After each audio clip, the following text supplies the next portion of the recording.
It looks like milk, foams like milk, and sometimes even tastes like milk. Yummy. That's some pure milk. Maybe not. Soya. Tastes a bit of soya. Oat? Yeah, it tastes like oatmeal actually. So I would guess that this is oat milk. Okay, this is definitely really off. It tastes like a vegetable. But I think I prefer this. That's a pea. Really? Today, the creamy white liquid that we pour over our cereal, in our coffee, and down our throats doesn't necessarily have to come from a mammal.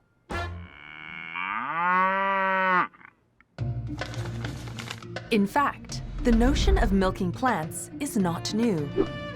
The earliest written mention of almond milk appeared in a Baghdadi cookbook from 1226. And the humble soybean, known as the cow of China, has been a main source of protein for the Chinese since the 11th century. But it would take a plucky Hong Konger to start a renaissance of interest in soy milk in the East.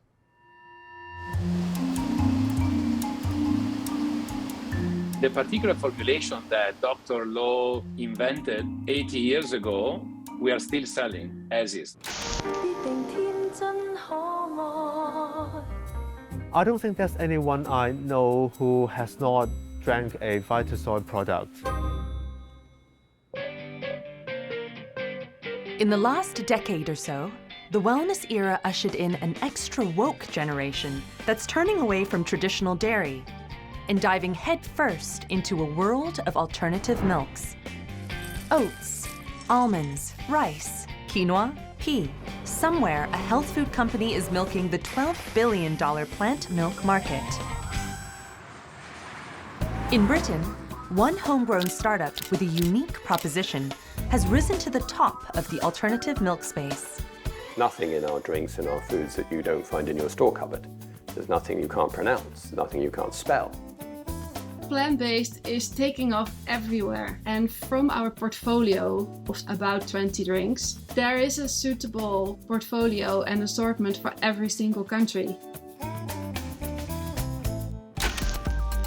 How did these food pioneers change the way we perceive and consume a drink that has been around for thousands of years?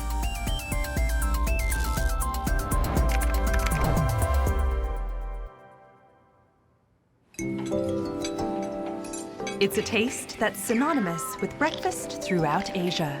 The creamy, beany, foamy goodness of soy milk. Produced by soaking and grinding a yellow bean, boiling the mixture, and filtering out remaining particulates. For centuries, the soybean has been cultivated and used for food by people in the Orient. Native to Manchuria, the soybean has been cultivated by the Chinese since about 3,000 years ago as a cheap source of protein that yielded much more by acreage than milk, eggs, or meat. But the bean's tough and bitter taste, along with the enzyme trypsin, made entire soybeans largely indigestible. So generations that followed have learned to process the bean into soy sauce, tofu, and soy milk.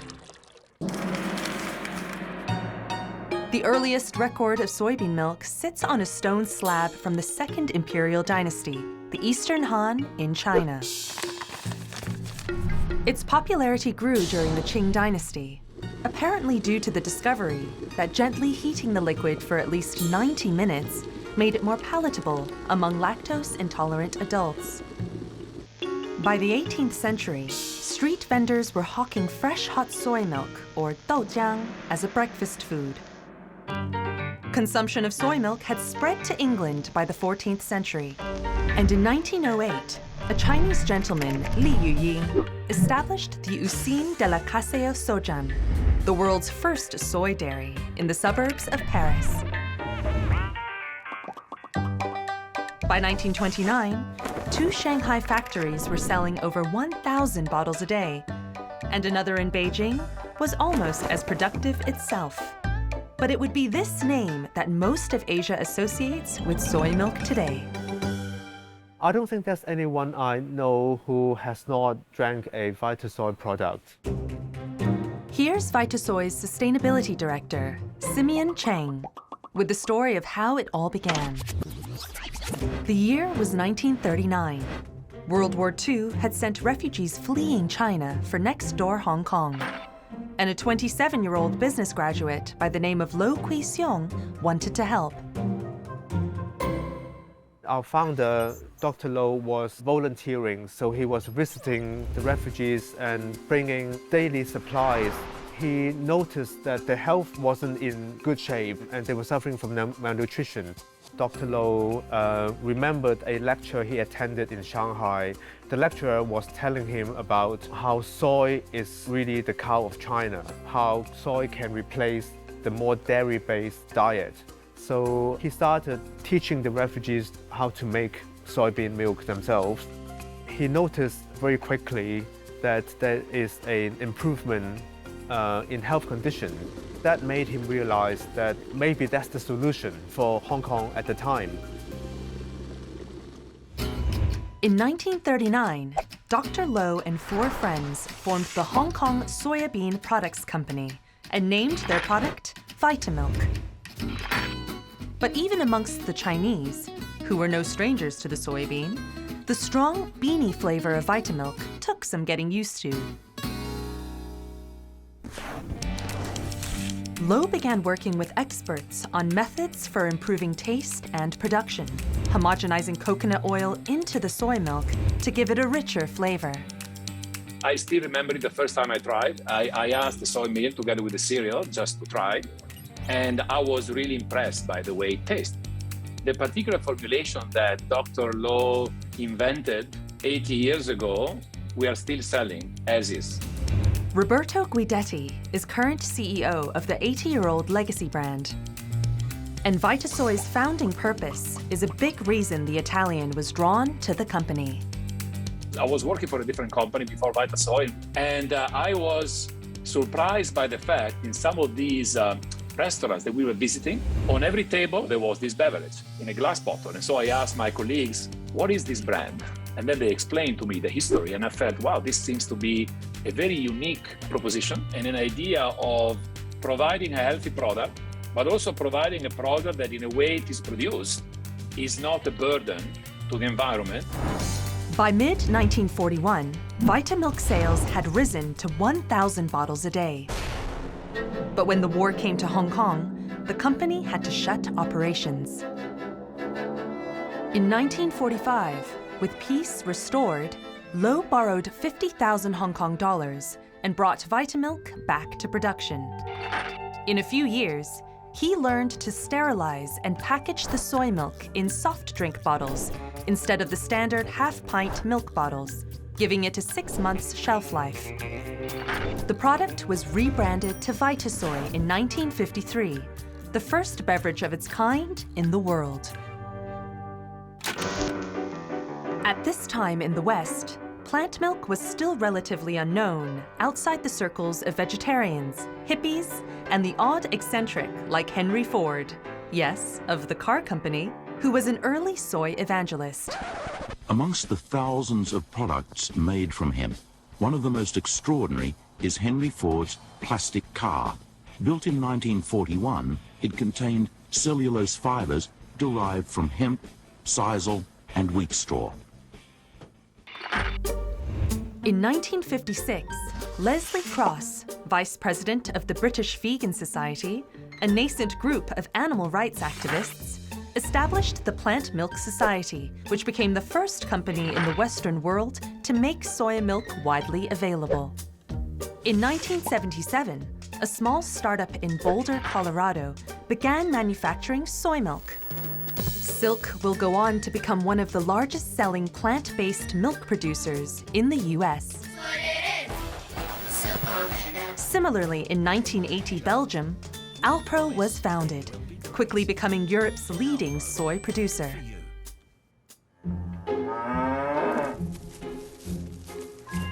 Due to pressure from the dairy industry, producers were not allowed to call their product soya milk, instead having to term it liquid food of plant origin, and later, soya plant milk. A string of court victories by rich products in Buffalo, New York between 1949 and 1974 finally established non-dairy milks and products as a new and distinct food, rather than inferior and illegal knockoffs. But the U.S. cattle milk industry has never stopped challenging its plant-based competitors' right to use the word milk. And EU law prevents dairy alternatives from using the word if it isn't produced by a lactating mammal. While soy milk was drunk by millions of people in Asia almost every day, over on the other side of the globe, it was a fringe product that sat on frosty health food aisles in Western supermarkets. That was until the dawn of the new millennium. In 2005, two South Londoners were thinking of getting into the health foods ring.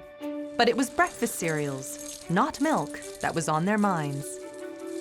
I'm Camilla Barnard. I'm co-founder and brand director of Root Health. I'm Nicholas Barnard, or Nick Barnard, and I'm co-founder with Camilla. Other than that, what are you to each other?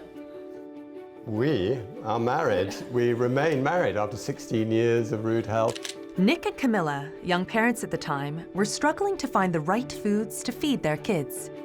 I mean, I've always loved food, and I think we were just really disappointed with what was available. And cereal packets sit on the table, so you read the ingredient. And I think in doing that, especially in a sort of slightly zombie exhaustion state, I actually read them and realized what low quality a lot of them were.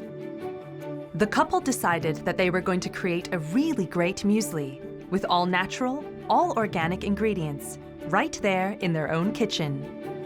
And at the time, most mueslis were 7, 8, 9 ingredients. So when you go to 25, 26, you're really creating an explosion of flavor. But it was hard work. And we chopped and prepared that muesli in this kitchen at this table, and started to hand selling it round the neighborhood.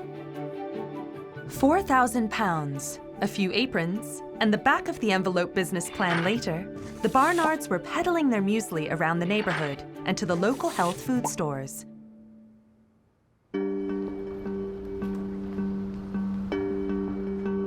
But their health food startup soon hit a major roadblock. For the first 2 years, we weren't totally invested in our lives and in our finances in the company. Where the risk came was when we borrowed money on the basis of the ownership of our house and started to employ people. That was a moment of great excitement and determination that then ran straight into the headwinds of the Lehman Brothers collapse. Worst timing. Where organic was, shamed as being luxurious and expensive. Retailers became risk averse.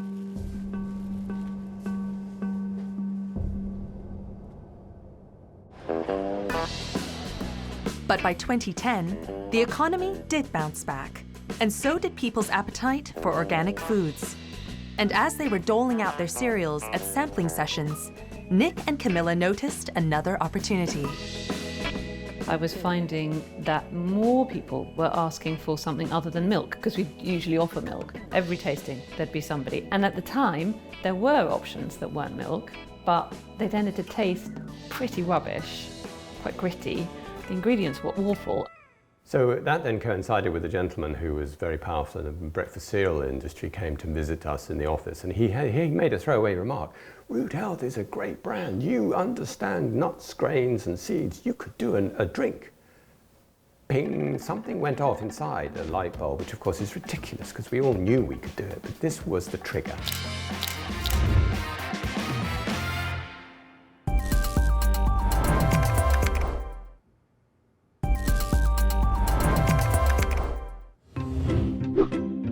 In the 1960s, soy milk, or rather Vitasoy, was making its rounds in Hong Kong. In 1968, Time magazine ran an article calling it the new soft drink craze of the British Crown colony. But remaining on the island was never in the plans for founder K.S. Lowe. And the idea to start the company was start the company in Hong Kong, but the vision had always been to do this in the context of Hong Kong and beyond Hong Kong, for China and beyond. In the mid-70s, two innovations allowed Vitasoy products to make their leap overseas. The first was Tetra Brick packaging, constructed of 7 layers of paper and plastic-coated material, making them much lighter than glass. And the second was UHT, ultra-high temperature technology, heating the soy milk above 135 degrees Celsius for a few seconds to kill many bacterial endospores and turning it into long shelf life product.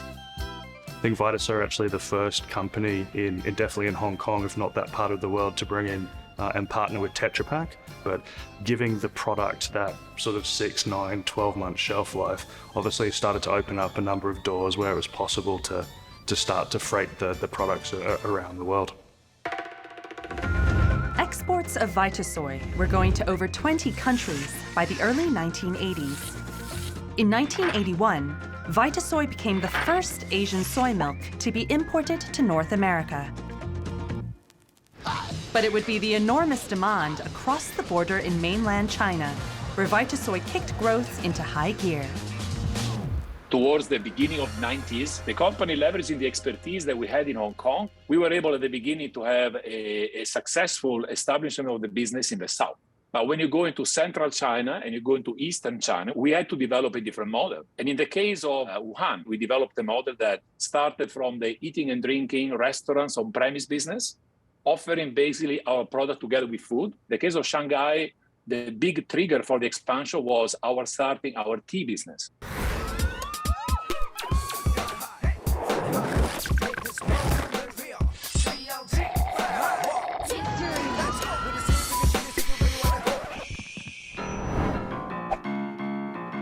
Today, Vitasoy is a leading player in China's soy milk market, valued at $1.3 billion in 2018.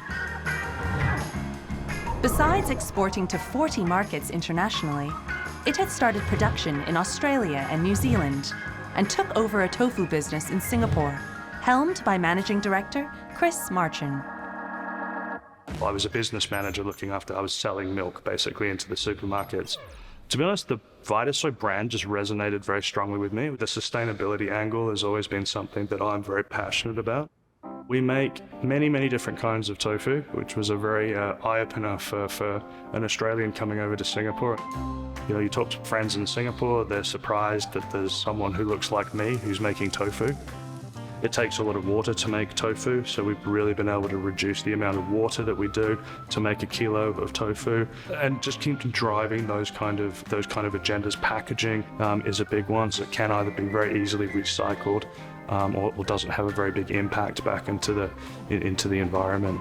I think really it was always the vision of Vitasoy to really be this plant-based business, and while yes, there is a very heavy focus on the liquid side of it, being able to complement that with the food side, I think was always there.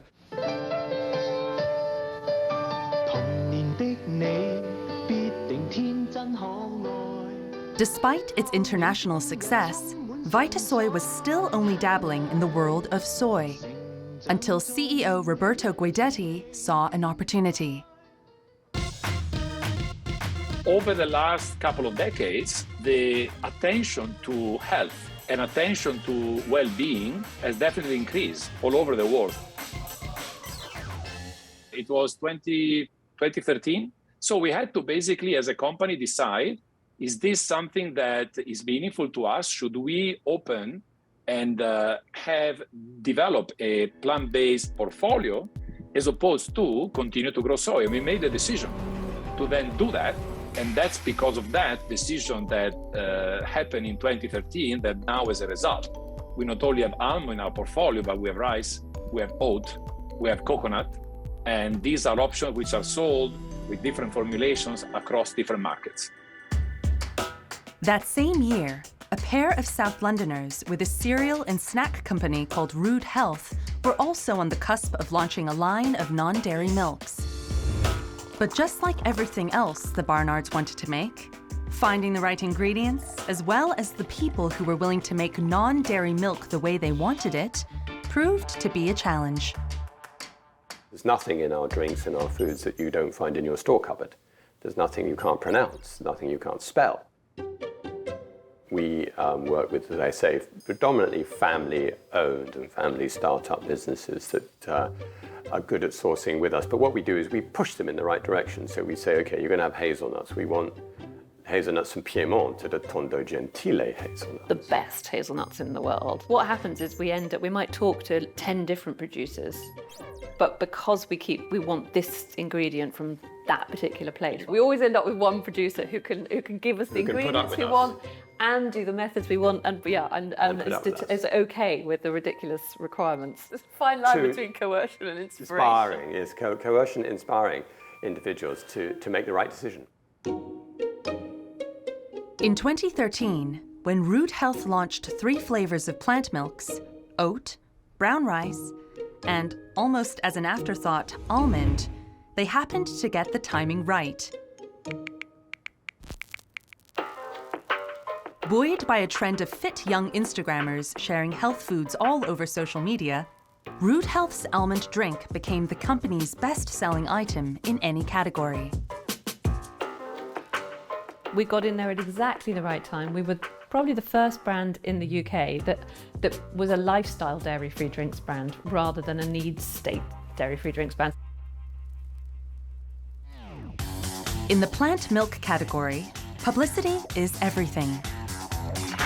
Look no further than a little oat milk brand known as Oatley.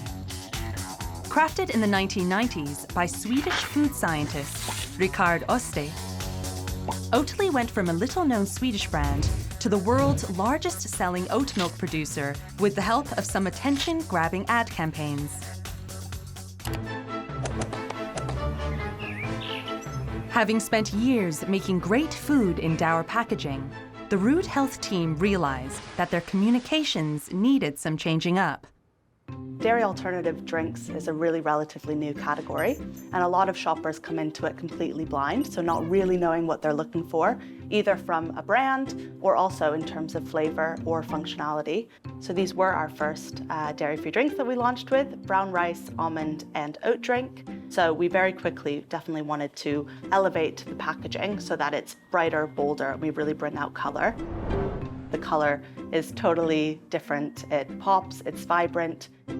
Because our packs are so bright, we stand out in a sea of sameness. Then there's also messaging on pack, but it's also really important that they know that our almond drink is made with only natural ingredients. Or if they pick up our oat drink, it's really important that they know that our oat drink is actually gluten-free, which a lot of oat drinks aren't. So here we are again this year at the Root Health World Bulk Snorkeling Championship. We put a huge emphasis on experiential and event marketing, so we think it's really important to actually get out face-to-face with the people who buy our brand or who could buy our brand and get our drinks into their hands. But like dairy, the plant-based movement isn't without its own controversies, which these pioneers will soon find out.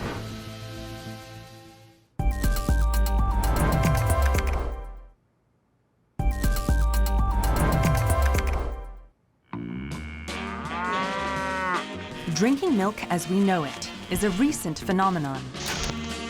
Only in the 20th century, with the introduction of mandatory pasteurization, where milk is heated to kill off any bacteria, did the drink become safe enough for most people.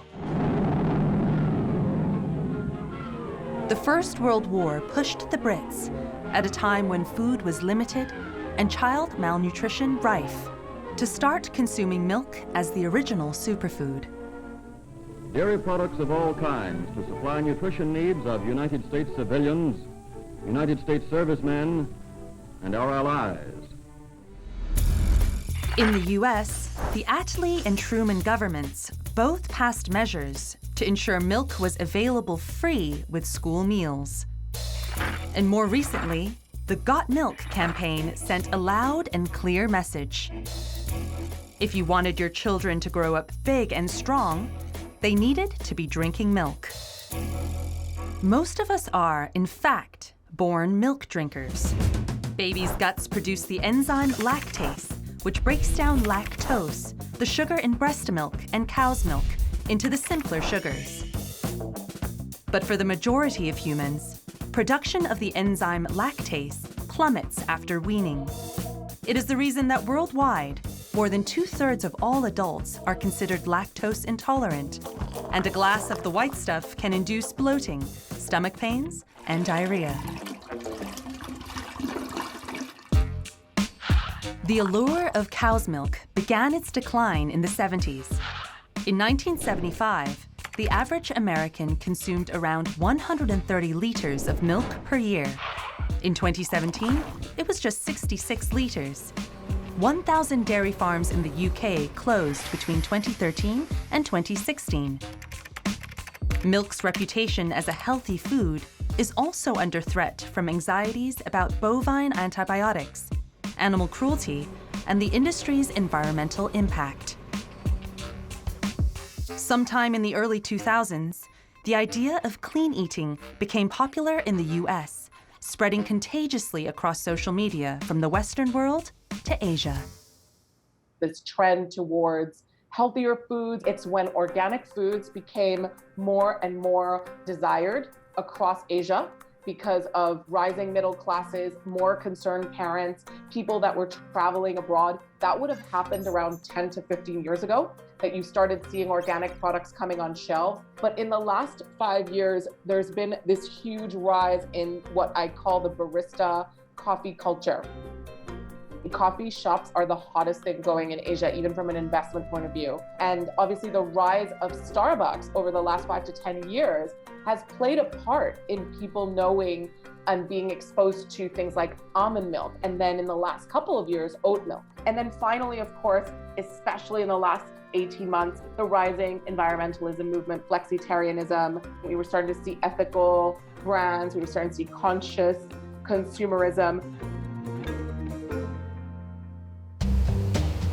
In 2013, Vitasoy made the strategic decision to join the wider plant-based revolution, dedicating its massive R&D departments to opening new frontiers.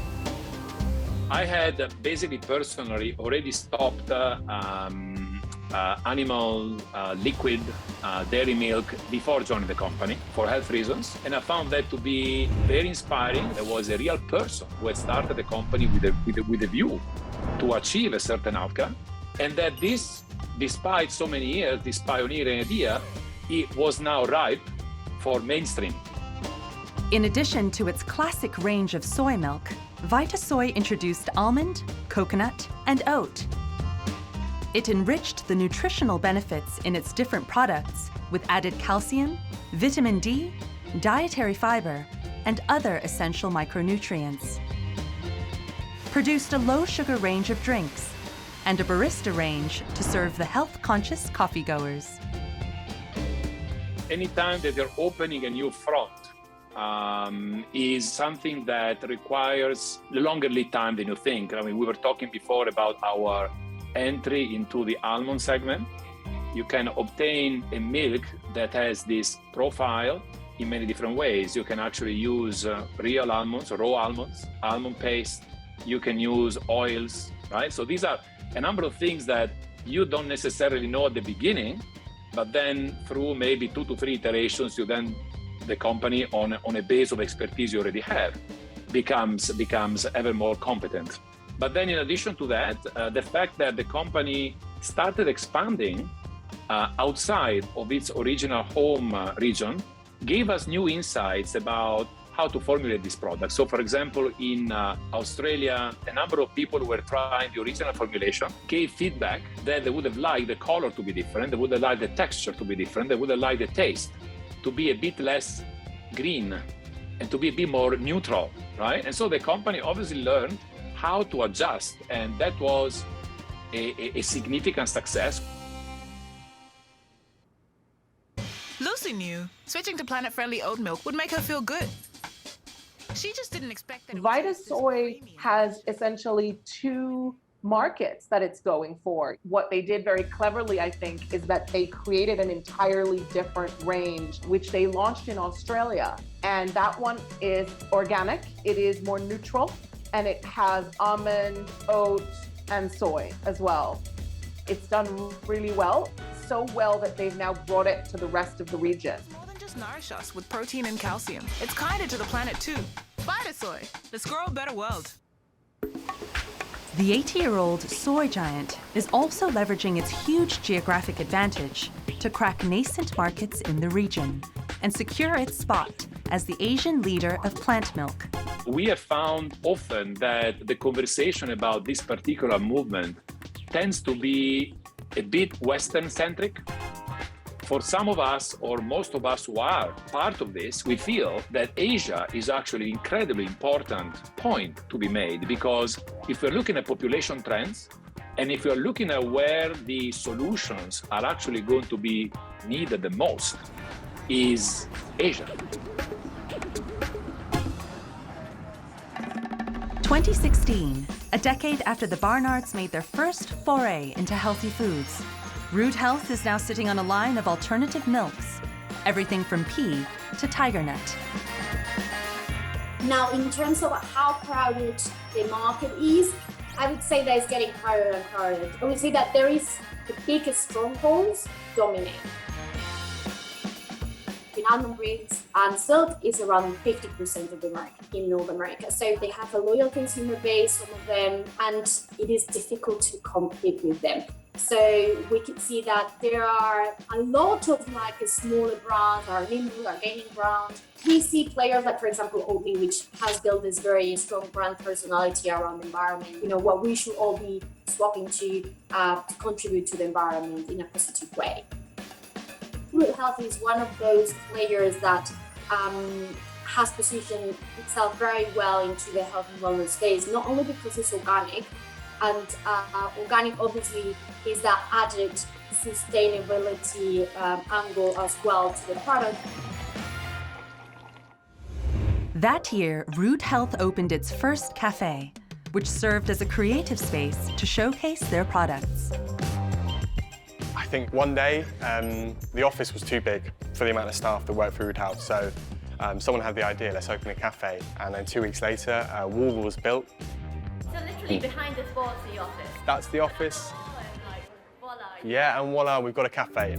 That's innovation executive Ferg, who used to be the cafe's chef and manager. We obviously try and use our products in our kind of ever-changing daily menu.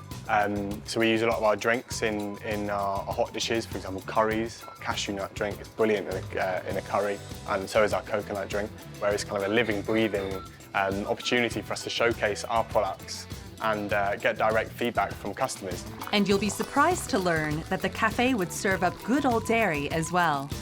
Yeah, we do sell dairy. Our kind of ethos is nourishment and joy and choice. So we don't say, no, we don't serve that, because as long as it's quality ingredients, then we serve it here. But in 2017, the company's message of inclusion and celebration of food got them into trouble with some of their customers. We put up a post on Instagram, and it was talking about quality across the board. So if you were to choose dairy alternatives, you should choose Rude Health. Then if you also were to choose dairy, you should go for really high quality dairy. The post incensed the vegan community and triggered a boycott. We had no idea about the fallout because actually we'd used that exact post before. And we'd been talking about dairy for years. What was a real surprise to us, a real shock to us, was this assumption that if we make dairy-free drinks, we must be against dairy, which just had not crossed our minds. Why do you have to be against one thing to do another thing? The Rude Health team quickly reworked their messaging, distancing themselves from the political and prescriptiveness of the category, and instead focusing on taste. So we've got 3 creatives going out for our advertising campaign. So for example, one of the posters says, take a stand against bland. So take a stand is really big, which plays on how the category is quite political and usually pulls on those kind of heartstrings, but really we're telling people to take a stand against bland. Another one says, you can go dairy-free without going flavor-free. We like to offer choice and quality and versatility, and really let people make their own decisions about what they eat or drink at the end of the day.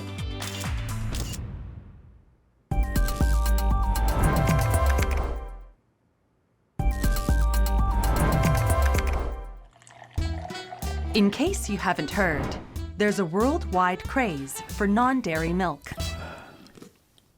In December 2018, Brooklyn cafes and grocery stores were sent into crisis mode as the supply of Oatley, the oat drink that devotees say makes for a creamier, tastier latte than even cow's milk, runs dry. Turns out Brooklynites have been chugging the oat drink faster than its Swedish manufacturer could make it. And it's an utter disaster. One Amazon seller is even charging $200 for a 12-pack of the barista blend, shipping not included. Today, even high street coffee shops like Starbucks has soy, coconut, almond, and oat milk at the ready for your morning coffee. Alternative milk is a market expected to be worth $21.5 billion in 2024. For a start, I am lactose intolerant, so I don't really take dairy milk. There are times that I'm having this kind of stomach discomfort if I'll be taking a lot of dairy products. So I do drink non-dairy milk, preferably oat milk, in my coffee every morning without fail. Kampai! What we noticed is that the younger generation seem to be more likely to take it up. Looking just at the Asia Pacific region, particularly females aged 25 to 34. So grain-based milk, we see a compound annual growth rate of 8.37% up to 2025. So this is from a small base compared with, say, traditional milk. But those sort of growth rates, rice-based is 9.58%, seed-based 5.18%, nut milk 4.85%. Those sort of growth rates say to me that this is not a fad, that this is going to grow from a small base, grow quite substantially, certainly during the course of this decade, I imagine into the next one as well.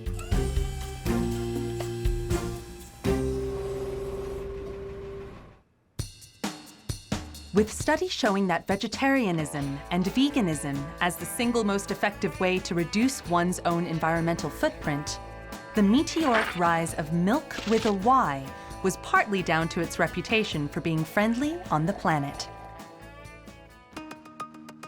But around 2015, plant milk, specifically almond, was embroiled in an environmental scandal when a Mother Jones article pointed out that it takes 23 gallons of water to produce a single gallon of almond milk. While this is still lower than 30 gallons of water for cow's milk, the fact that 80% of the world's almonds are produced in drought-ravaged California still came as a shock to the public. This time, London-based alternative milk startup Rude Health managed to sidestep any criticism, thanks to a far-sighted business decision made early on. Interesting thing with the almonds, part of the reason it was a really great sort of product for us was because the almonds were sourced in Sicily, which is somewhere that's grown almonds for thousands of years. They've got a particular type of almond that has a really intense flavour, and the farming system there, it works perfectly. It's a completely sustainable crop. They have enough rain, so it's not reducing the water table, it's not damaging the bees, whereas we were really aware, because we're a bit obsessive, that there was a huge problem even 8-10 years ago with the way almonds are produced in California. It's on an enormous scale, and it's a monoculture, and it's damaging to the environment, the water table, the bees, the people who are farming it. Everything is extractive. So for us, it was a huge win to be able to find an almond drink that we were happy with the sourcing of, as well as the flavour of. It made it was more expensive, but it's bestseller, so it still worked. People were prepared to pay.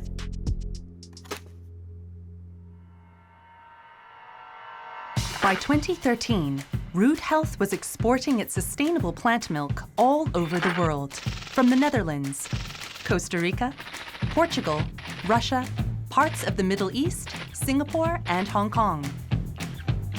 Heading its global expansion is Caroline Oudenaarde. Plant-based is taking off everywhere. There is not a single market where this is not a growing trend.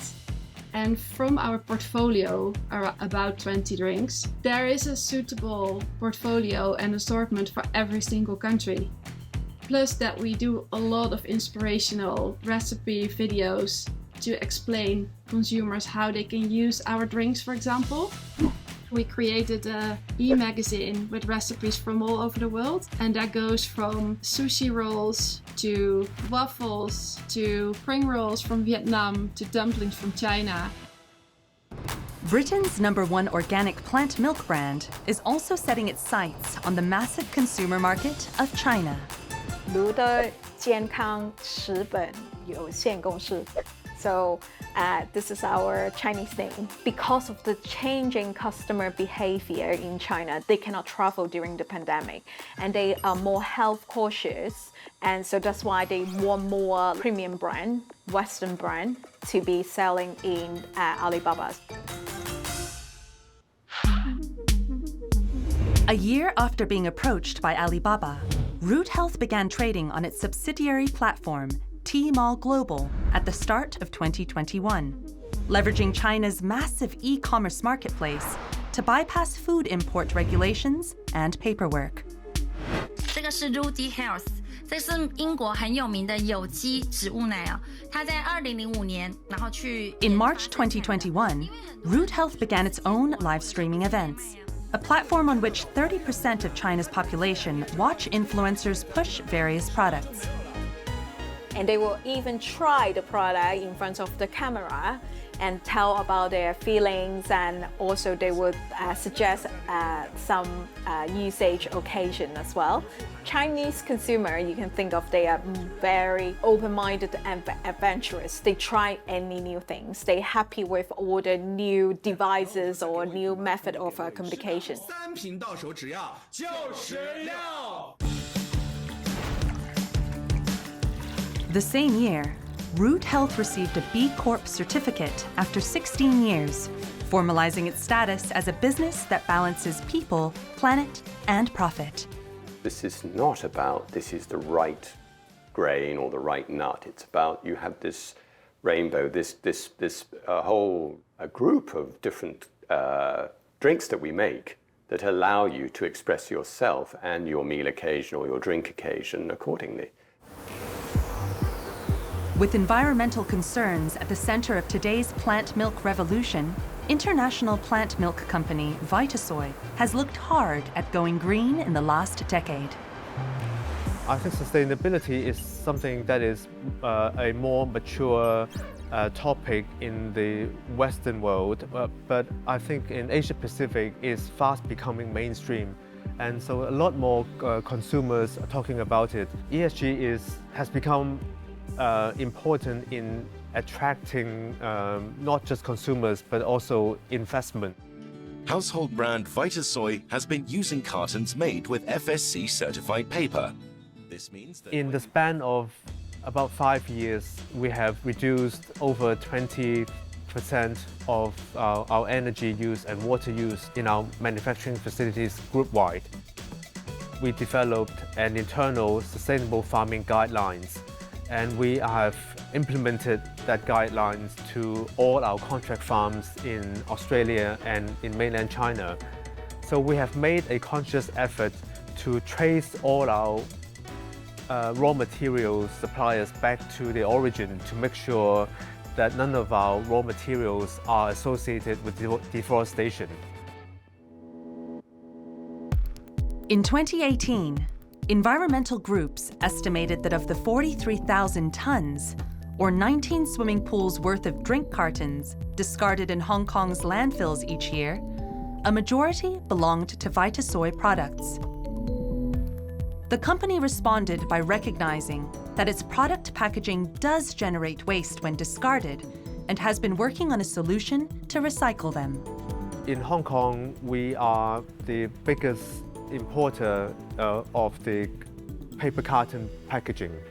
So we feel a high responsibility in dealing with this issue. There is one facility in Hong Kong dedicated to recycling used paper cartons. So this facility has only come to become available in recent years. in the past year or two, we have rolled out a project in both education and a program to help to collect more of these cartons back for recycling. So we started going to schools and explain to them the importance of recycling and how the paper cartons can be collected for recycling. And then we also expanded that program to other places like residential complexes, shopping malls, supermarkets, even some petrol stations now have those recycling bins. Vitasoy, let's grow a better world. In 2020, Vitasoy joined the top 30 most sustainable companies in the Hang Seng Corporate Sustainability Index. Even as 2020 proves to be a challenging year for all businesses, Vitasoy managed to complete expansion projects in mainland China and Hong Kong, sustain revenue growth in Australia and New Zealand, and expand its operations in Southeast Asia. And I think we're in a very nice place because of the history that we've had, the family values and the purpose that have come forward. I think it's respecting where you've come from, respecting the years and years and years that have gone into developing these products. You want to make sure that you stay true to that while being able to evolve, modernize, and continue to look forward as well. The jury is still out on whether plant milk's popularity is a fad. But if an 80-year-old soy milk brand and Britain's leading health food company tell us anything about innovation, it's that it never gets old.